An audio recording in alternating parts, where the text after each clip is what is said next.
Почти год, как в селении Автуры началось строительство мечети имени Баматгирея Хаджи Митаева. Святыня будет расположена на 2 гектарах земли. Здесь предусмотрена отдельная зона для совершения омовения. Во дворе будут расти фруктовые деревья. Ну а пока строители трудятся, не покладая рук, чтобы сдать объект к концу этого года. Ускоренными темпами идут работы. Работы ведутся в 2 смены до 12 часов ночи.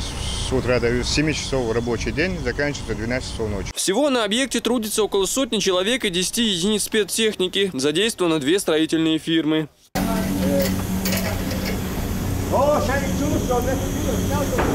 Погодные условия создают определенные неудобства, но никак не останавливают строителей. Мечеть, рассчитанная на 5000 мест, строится в турецком стиле и должна стать достопримечательностью селения.